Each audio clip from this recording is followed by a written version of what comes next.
मैं डॉक्टर पप्पूराम कोहली, सह आचार्य राजनीति विज्ञान, राजेश पायलट, राजकीय महाविद्यालय लालसोट। प्रिय विद्यार्थियों, आज हम लोग दबाव समूहों का अर्थ, उनकी विशेषताएं, उनकी परिभाषाएं तथा दबाव समूहों के कार्य और भूमिका का आलोचनात्मक अध्ययन करेंगे। दबाव समूह का अर्थ। दबाव समूह शब्द का प्रयोग उन हित समूहों के लिए किया जाता है जिनके प्रभाव डालने के तरीके सामान्य माध्यमों की अपेक्षा अधिक दबावपूर्ण होते हैं। ये समूह अपने लक्ष्यों की प्राप्ति के लिए दबाव के अतिरिक्त असंवैधानिक तरीके अपनाने में भी नहीं हिचकते हैं। दबाव समूह ऐसे ही संगठन हैं जो औपचारिक रूप से राजनीतिक प्रक्रिया में भाग नहीं लेते, न ही अपने उम्मीदवार खड़े करते हैं। इसके बावजूद वे अपने सदस्यों के हितों की प्राप्ति के लिए राजनीति को प्रभावित करते हैं। वर्तमान समय में नागरिक समाज संगठनों को प्रमुख दबाव समूह के रूप में देखा जाता है। दबाव समूह की परिभाषाएं। दबाव समूह को कई विद्वानों ने इस प्रकार से परिभाषित किया है। हेनरी ए टर्नर के अनुसार दबाव समूह गैर राजनीतिक संगठन है जो सार्वजनिक नीति को प्रभावित करने का प्रयास करता है। मैकाइवर के अनुसार दबाव समूह ऐसे संगठित या असंगठित व्यक्तियों का संकलन है जो दबाव के दाव पेचों का प्रयोग करता है। ऑडी गार्ड के अनुसार दबाव समूह ऐसे लोगों का औपचारिक संगठन है जिसके एक अथवा अधिक सामान्य उद्देश्य एवं स्वार्थ हों और घटनाक्रम को विशेष रूप से सार्वजनिक नीति के निर्माण और शासन को इसलिए प्रभावित करने का प्रयास करें कि उनके हितों की रक्षा और वृद्धि हो सके। माइनर बीनर के अनुसार हित अथवा दबाव समूह ऐसा ऐच्छिक समूह है जो प्रशासकीय ढांचे से बाहर रहकर सरकारी कर्मचारियों के नामांकन अथवा नियुक्ति, सार्वजनिक नीति के निर्माण, उनके प्रशासन और निर्वाचन को प्रभावित करने का प्रयास करता है। बियो के अनुसार दबाव समूह सरकारी नीति को प्रभावित करने के लिए बनाए जाने वाले संगठन हैं। डेल के अनुसार दबाव समूह राजनीतिक प्रक्रिया के भाग होते हैं और सरकारी नीति की दिशा निर्धारित करने या बदलने का प्रयास करते हैं, लेकिन स्वयं सरकार नहीं बनाना चाहते हैं। हिचनर तथा अवोल्ड के अनुसार दबाव समूह सामान्य उद्देश्यों वाला कोई ऐसा व्यक्ति या समूह है जो सार्वजनिक नीति को प्रभावित करके राजनीतिक गतिविधियों द्वारा अपने उद्देश्य पूरा कराना चाहते हैं। बीके गोखले के अनुसार दबाव समूह वे निजी समुदाय हैं जो सार्वजनिक नीतियों को प्रभावित करके अपने हितों को बनाए रखना चाहते हैं। एस.ई. फाइनर के अनुसार दबाव समूह मुख्य रूप में स्वतंत्रता और राजनीतिक दृष्टि से तटस्थ संस्थाएं होती हैं जो सत्तारूढ़ सरकार के राजनीतिक स्वरूप की ओर ध्यान दिए बिना ही राजनीतिक दलों और नौकरशाही के साथ सौदा करती हैं। एच. जिगलर के अनुसार दबाव समूह एक ऐसा संगठित समूह है जो अपने सदस्यों को औपचारिक रूप से सरकारी पदों पर नियुक्त किए बिना ही सरकारी निर्णयों को प्रभावित करने की चेष्टा करता है। C.H. डिल्लो के अनुसार हित समूह ऐसे लोगों का समूह है जिनके उद्देश्य समान होते हैं। जब हित समूह अपने उद्देश्यों की पूर्ति के लिए सरकार से कुछ चाहने लगते हैं तब वे दबाव समूह कहलाते हैं। दबाव समूह की विशेषताएं। दबाव समूह औपचारिक रूप से संगठित व्यक्ति समूह होते हैं। नंबर 2, दबाव समूह के निर्माण का आधार स्वायत्त होता है और इसी की प्राप्ति करना इसका ध्येय भी होता है। नंबर 3, दबाव समूह सरकार में भाग नहीं लेते लेकिन अप्रत्यक्ष रूप से सरकार की नीतियों को प्रचारित करते हैं। नंबर 4, दबाव समूह सदस्य संख्या, उद्देश्य, चुनाव आदि की दृष्टि से राजनीतिक दल से अलग होता है। नंबर 5, दबाव समूहों का कार्यक्षेत्र राजनीतिक दलों की तुलना में सीमित होता है। नंबर 6, दबाव समूह सरकार पर अपना प्रभाव राजनीतिक दलों के माध्यम से ही डालते हैं। नंबर 7, दबाव समूह सभी प्रकार की राजनीतिक व्यवस्थाओं में पाए जाते हैं, इसी कारण इनकी प्रकृति सर्वव्यापी होती है। नंबर 8, दबाव समूह की सदस्यता ऐच्छिक होती है। एक व्यक्ति एक समय में अनेक दबाव समूहों का सदस्य बन सकता है। नंबर 9, दबाव समूहों का कार्यकाल अनिश्चित होता है। नंबर 10, दबाव समूह गैर राजनीतिक संगठन होते हैं। दबाव समूह के कार्य व भूमिका। आज प्रत्येक देश की राजनीतिक व्यवस्था में दबाव समूहों का विशेष स्थान है। सभी लोकतांत्रिक देशों में दबाव समूहों का महत्व और अधिक बढ़ गया है। पहले तो दबाव समूहों को घृणा की दृष्टि से देखा जाता था, लेकिन आज स्थिति बदल चुकी है। आज दबाव समूह को प्रत्येक राजनीतिक क्रियाशीलता के लिए एक आवश्यक बुराई के रूप में स्वीकार करने लगा है। आज नीति निर्माण की प्रक्रिया पर इनका प्रभाव इतना अधिक बढ़ गया है कि इन्हें अदृश्य साम्राज्य कहा जाने लगा है। सरकार की विधायी कार्यों पर इनके बढ़ते प्रभाव के कारण इन्हें विधानमंडल के पीछे विधानमंडल भी कहा जाता है। अपने हितों के संवर्धन के लिए इनका राजनीतिक दलों से घनिष्ठ रूप से जुड़ा रहने के कारण फ्रेडरिक ने इन्हें दल के पीछे बैठे सक्रिय जनता कह दिया है। आज America, Bharat, England, Swiss, France आदि देशों में ये समूह किसी न किसी रूप में राजनीतिक गतिशीलता में अपनी महत्वपूर्ण भूमिका अदा कर रहे हैं। किसी राजनीतिक व्यवस्था में इनकी भूमिका इन कारणों से महत्वपूर्ण हो सकती है। नंबर 1, लोकतांत्रिक प्रक्रिया की अभिव्यक्ति। प्रजातांत्रिक शासन प्रणालियाँ ही दबाव समूहों के पोषण के लिए अनुकूल परिस्थितियाँ प्रदान करती हैं। इन देशों में दबाव समूह अपने लक्ष्यों को प्राप्त करने के लिए जनमत का अधिक सहारा लेते हैं। यहाँ पर जनमत तैयार करने के लिए ये विचार गोष्ठियों, पत्र पत्रिकाओं, सभाओं आदि का पूरा सहारा लेते हैं। प्रजातंत्र में अपनी बात मनवाने के लिए यह जरूरी होता है कि जनमत को साथ लेकर चला जाए। इसलिए प्रजातंत्र में दबाव समूहों द्वारा मजबूत जनमत को तैयार करना लोकतंत्रीय प्रक्रिया की ही अभिव्यक्ति है।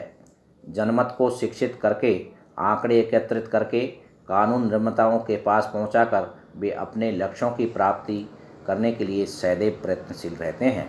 इस प्रकार दबाव समूह लोकतंत्रीय प्रक्रिया को अभिव्यक्त करने का कार्य करते हैं। नंबर 2, सरकार की निरंकुशता पर अंकुश। आधुनिक युग में शक्तियों का झुकाव केंद्र की तरफ बढ़ता जा रहा है। आज आर्थिक विकास और सुरक्षा की आवश्यकता ने शक्तिशाली केंद्रीय सरकार के विचार को जन्म दिया है। ऐसे में ये संभावना बढ़ जाती है कि सरकार अपनी शक्तियों का निरंकुश प्रयोग भी कर सकती है। परंतु दबाव समूह किसी न किसी रूप में हर समय सरकारी तंत्र पर नज़र रखते हैं। अपने हितों के संरक्षण की आड़ में सरकार की निरंकुशता से आज जनता की रक्षा भी करते हैं। जिस देश में अधिकारी तंत्र पर दबाव समूह की दृष्टि हो, वह कभी निरंकुश नहीं बन सकता। नंबर 3, नीति निर्माण में सहायक। लोकतंत्रीय देशों में तो दबाव समूह शासन तंत्र के इर्द गिर्द ही चक्कर काटते रहते हैं। चाहे कार्यपालिका हो या विधायिका, शासन तंत्र के अंग के रूप में उनकी सदा यह जानने की इच्छा रहती है कि लोगों की आवश्यकताएं क्या हैं। इन आवश्यकताओं का ज्ञान दबाव समूहों को ही अधिक होता है।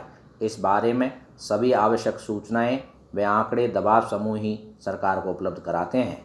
बर्ने ने लिखा है, समूही व्यक्ति ज्ञान के क्षेत्र में विशेष है जो कानून के निर्माण और क्रियान्वयन के लिए आवश्यक है। इस प्रकार सरकार गैर सरकारी स्रोतों के रूप में दबाव समूह से नीति संबंधी आवश्यक सूचनाएं प्राप्त कर लेती है। इससे विवेकपूर्ण नीति व कानून निर्माण करना संभव हो जाता है।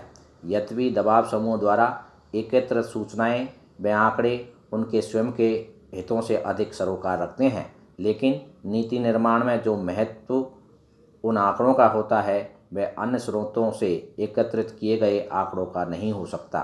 अतः दबाव समूह सरकार को नीति संबंधी आवश्यक कच्ची सामग्री उपलब्ध कराने में महत्वपूर्ण भूमिका निभाते हैं। नंबर 4, शासन तंत्र को प्रभावित करना।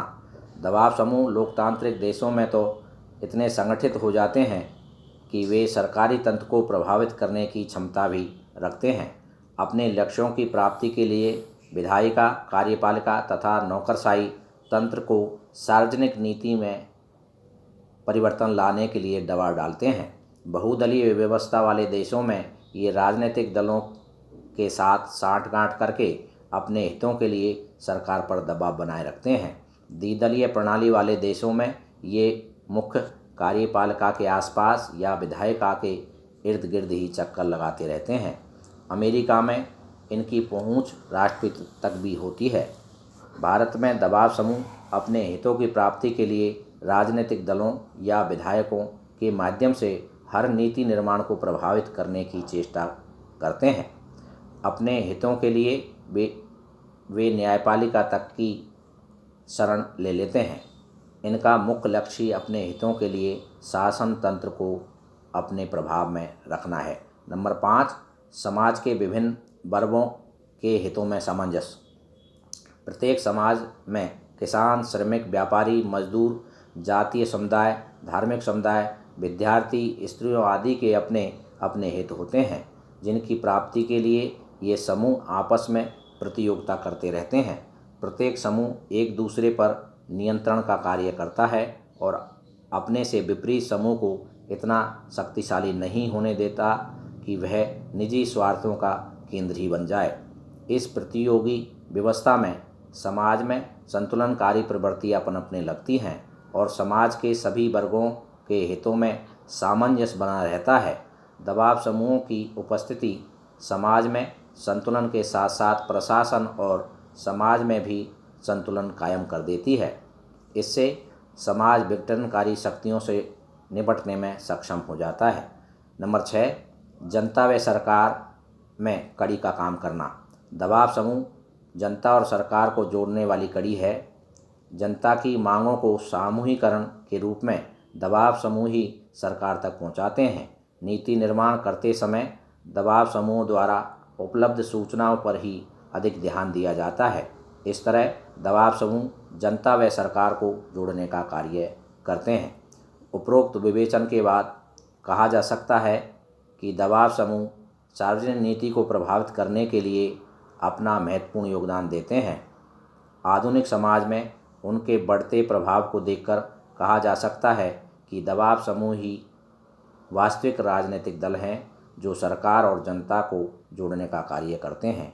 लोगों को राजनीतिक शिक्षा देना, जनमत तैयार करना, सार्वजनिक नीति को प्रभावित करना, सरकार को जनता की मांगें सामूहिक रूप से पेश करना आज राजनीतिक दलों की बजाय दबाव समूह के ही कार्य हो गए हैं।